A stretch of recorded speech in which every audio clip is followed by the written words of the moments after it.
Hi good morning to all of you guys, welcome back again. बात करने वाले हैं नेक्स्ट वीक मार्केट कैसा रह सकता है, उन सब पे डिस्कशन करेंगे। मैं सबसे पहले आप सबसे रिक्वेस्ट करता हूं, अगर फर्स्ट टाइम विजिट कर रहे हैं चैनल पर तो चैनल को सब्सक्राइब करना और वीडियो को लाइक करना मत भूलना। सबसे पहले बात करते हैं थर्सडे के सेशन की। थर्सडे में क्या हुआ? थर्सडे में निगेटिविटी बहुत ज्यादा थी क्योंकि डोनाल्ड ट्रंप G7 की मीटिंग छोड़कर अपने देश वाशिंगटन डीसी जो बोलते हैं उसको वापस जा चुके थे और वहां पर जाकर ये मार्केट में चल रहा था एक बड़ी मीटिंग वो लेने वाले हैं, ठीक है ना। मीटिंग उन्होंने ली लेकिन उसका आउटकम जो आया बिल्कुल अपोजिट आया। अगर आपको याद हो थर्सडे के सेशन में यूएस मार्केट क्लोज था उस दिन रात में यूएस मार्केट क्लोज था, लेकिन जो डाउ फ्यूचर था वो ट्रेड कर रहा था और डाउ फ्यूचर माइनस में था 390 पॉइंट, 390 पॉइंट्स निगेटिव क्लोज हुआ था। और साथ साथ में यूरोप का मार्केट गाइस 1.5% माइनस में थे, डैक्स, फिट्सी और कैक। उसके साथ में US market Dow Jones minus में था और क्रूड ऑयल 79 पर था। जैसे ही मीटिंग उनकी फाइनल होती है वो बाहर आते हैं और वो स्टेटमेंट देते हैं कि 2 वीक से पहले वो ईरान पर कुछ भी एक्शन नहीं लेने वाले, वो 2 वीक के बाद डिसाइड करेंगे वो क्या करने वाले हैं। जैसे ही ये न्यूज आती है, जो सुबह में डाउ फ्यूचर खुलता है 390 पॉइंट रात में माइनस में बंद हुआ था, वो सिर्फ 150 पॉइंट माइनस रह जाता है। साथ साथ में यूरोप के सारे मार्केट फ्यूचर में अपना पूरा पैचअप कर जाते हैं और पॉजिटिव खड़े हो जाते हैं क्योंकि वहां पर गिरावट थी।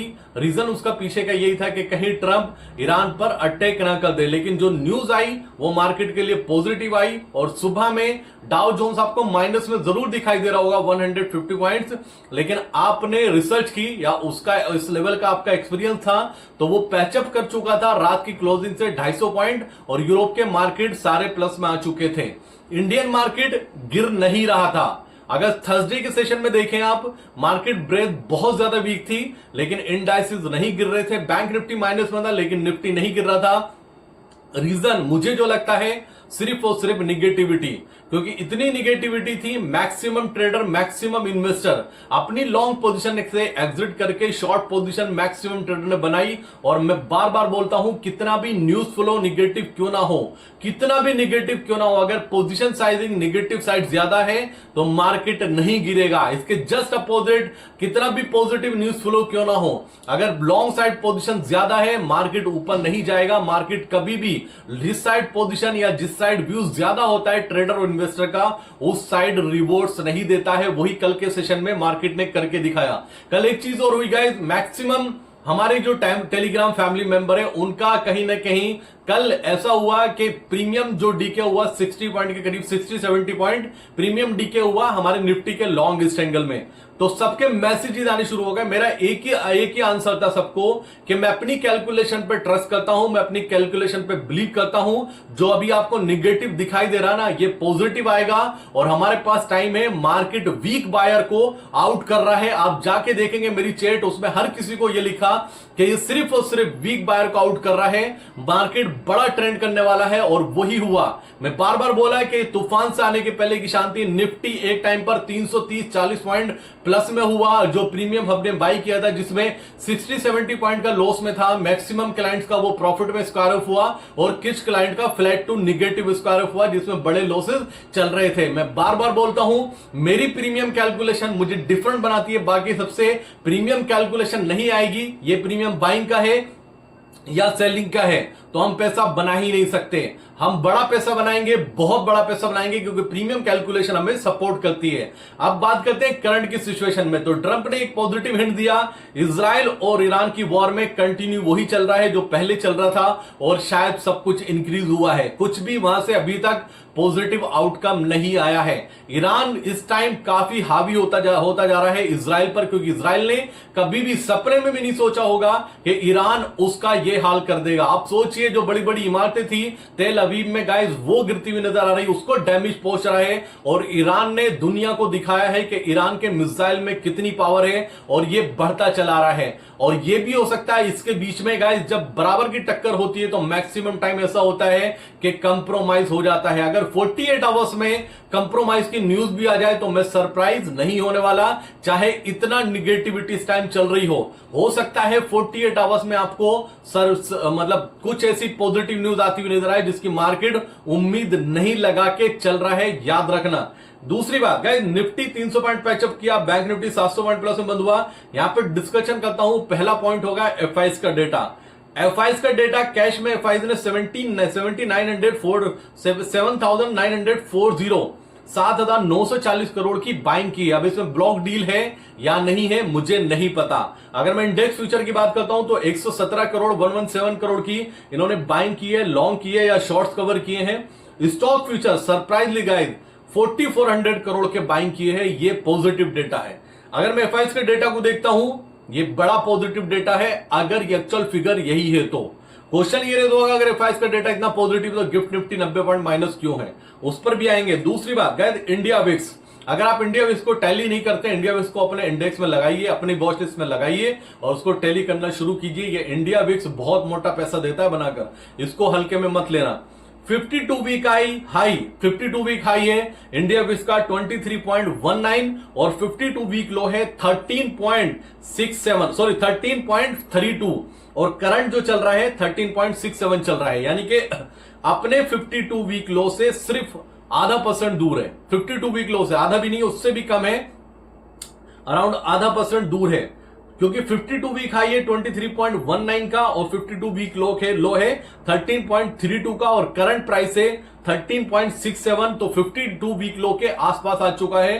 गाइस मैं यहां पर एक बात बोलना चाहता हूं, अगर एज एन ऑप्शन सेलर आप मार्केट में ट्रेड करते हैं, आप सिर्फ ऑप्शन सेलिंग करते हैं, फर्स्ट टाइम आप मेरा स्टेटमेंट सुन रहे होंगे, अगर आप ऑप्शन सेलिंग करते हैं, सिर्फ ऑप्शन सेलिंग करते हैं, इस टाइम पर आपको ऑप्शन सेलिंग बंद कर देनी चाहिए, क्योंकि किसी दिन भी प्रीमियम शूट अप हो सकता है। इस विक्स को देखकर मैं डैम श्योर हूं कि किसी दिन भी प्रीमियम शूट अप हो सकता है। कल देखिए ना प्रीमियम कैसे शूट अप हुआ, आधे एक घंटे के अंदर प्रीमियम डबल ट्रिपल हुए। ऐसा ही होगा इस विक्स के दम पर, मैं क्लियर कट बोलता हूं आपसे। अगर ऐसे ऑप्शन सेलर आप मार्केट में ट्रेड करते हैं, रेगुलर ऑप्शन सेलिंग करते हैं, तो ये टाइम आपका नहीं है, अंडरस्टैंड करना, ये टाइम आपका नहीं है। आपको इस टाइम ऑप्शन सेलिंग को दूर करके अपने लेवल्स को कैलकुलेट करके ऑप्शन बाइंग में चाहे कम क्वांटिटी में काम करना चाहिए। ऑप्शन सेलिंग में आपको काम नहीं करना चाहिए, और उनको तो बिल्कुल नहीं काम करना चाहिए जो दूर का कॉल और दूर का पुट सेल करके बैठ जाते हैं, एक रेंज को डिसाइड कर लेते हैं और उसका प्रीमियम 0 होने तक का वेट करते हैं। ये उनके लिए मार्केट नहीं है।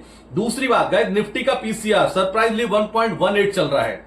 निफ्टी का पीसीआर 1.18 है, बैंक निफ्टी का पीसीआर 0.88 है। ये 1.8 निफ्टी का पीसीआर अपना लास्ट 15 डेज का हाई पर है, अंडरस्टैंड करना। निफ्टी का पीसीआर 1.818 अपना लास्ट 15 डेज का हाई पर चल रहा है।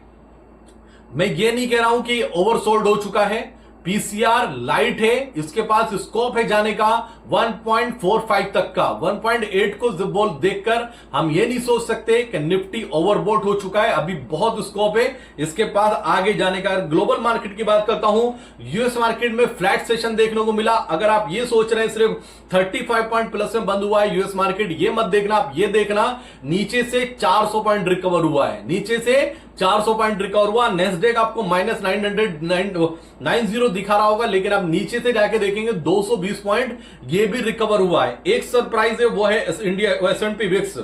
गाइस S&P विक्स कल 10% कोलैप्स हुआ था, लेकिन कल मार्केट बंद होते टाइम पर ये रह गया 6%, यानी कि 4% ये रिवर्स हुआ है। एक चीज और देखने को मिल रही है कि यूएस मार्केट में S&P विक्स कोलैप्स नहीं हो रहा जिस रेशो में इसको होना चाहिए, तो इस पर भी नजर बना के रखनी होगी। और दूसरा सरप्राइज है मेरे लिए, गिफ्ट निफ्टी माइनस में है 90 पॉइंट्स। मुझे नहीं पता ये क्यों माइनस में है और ना मेरे पास इसका आंसर है। क्या इसको पता है कि कोई वीकेंड पर कोई बड़ी निगेटिव न्यूज आनी है, शायद उस वजह से निगेटिव हो, मुझे नहीं पता ऑनेस्टली ये 90 पॉइंट माइनस में क्यों है, क्योंकि जब से गुजरात आई है इसको बहुत तगड़ा मैनिपुलेट किया जा रहा है।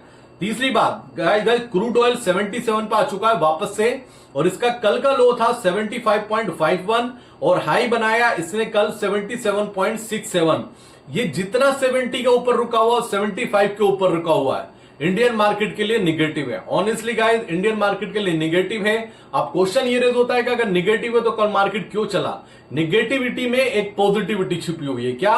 क्योंकि मैक्सिमम हर कोई टीवी देखकर, हर कोई न्यूज फ्लो देखकर सिर्फ और सिर्फ निगेटिव सोच रहा है और मार्केट के लिए यही एडवांटेज है। मैक्सिमम इन्वेस्टर आउट कर चुके हैं पोजीशन से, ट्रेडर अपनी लॉन्ग पोजीशन आउट कर चुके हैं। जब मार्केट लॉन्ग साइड रहेगा ही नहीं पोजीशन, तो मार्केट क्यों नहीं जाएगा? Maximum position long short side है, हर कोई शॉर्ट करके बैठा है, हर कोई पुट्स बाय करके बैठा है, हर कोई कॉल शॉर्ट करके बैठा है, हर किसी ने अपनी होल्डिंग्स निकाल दी, फ्यूचर शॉर्ट करके बैठे हैं। जब इतनी निगेटिविटी में इतनी निगेटिव पोजीशन बनेगी, मार्केट नीचे नहीं जाने वाला। बार बार बोलता हूं, जहां कॉमन सोच मैच करती है मार्केट उस साइड रिवॉर्ड्स कभी नहीं देता, अंडरस्टैंड कर लेना। दूसरा, यूएसडी INR 86.58, नो डाउट हल्का सा निगेटिव है, बहुत ज्यादा निगेटिव ये भी नहीं है। करना क्या है अब कल नेक्स्ट वीक के लिए गाइस? अभी भी ये मार्केट जो चल रहा है टोटली न्यूज बेस्ड चल रहा है, ठीक है ना। जो भी आउटकम आएगा इजराइल और ईरान की वॉर की तरफ से, हो सकता है कुछ बड़ा पॉजिटिव आ जाए तो हम 250-300 पॉइंट गैप अप खुल सकते हैं। अगर कुछ बहुत बड़ा निगेटिव आ गया तो 250-300 पॉइंट निगेटिव भी खुल सकते हैं, उसको भी डिनाई नहीं किया जा सकता है। क्या करना चाहिए अब? अगर ओवरनाइट आप कोई भी पोजीशन लेते हैं, कैरी फॉरवर्ड करते हैं, विदाउट हेज आपको नहीं जाना है। इंट्राडे में जो भी आप पोजीशन बनाएं, विदाउट हेज मत बनाइए, ठीक है ना। ऑनेस्टली गाइस, ये मार्केट इतना टफ है कि आप कॉल लेंगे, आपका कॉल में सेल जाएगा, पुट लेंगे, पुट में सेल जाएगा, और ओवर ट्रेडिंग करेंगे साथ में, क्योंकि मार्केट टोटली कंफ्यूज है, ठीक है ना। ये ऐसे मार्केट में हम अपने आप को ज्ञानी नहीं बनाना चाहिए। हमें अपने आप को बहुत ज्यादा, मैं आपको ज्ञान दूं इस लेवल पे बाय करना है, इस लेवल, वो आप खुद भी देख सकते हैं। लेकिन मुझे ट्रेंड पकड़ना है। ट्रेंड पकड़ने के लिए मार्केट में अभी भी निगेटिविटी ज्यादा है। जब तक इसका आउटकम, आज सोचिए 48 आवर्स में कुछ पॉजिटिव न्यूज आ जाती है तो मार्केट बड़ा शूटअप होगा। अगर निगेटिव न्यूज आती है तो बड़ी गिरावट दिखाएगा, क्योंकि मुझे ऐसा लगता है मंडे जो भी खुलेगा मार्केट, वो सिर्फ और सिर्फ न्यूज फ्लो पर खुलेगा, या तो पॉजिटिव या निगेटिव।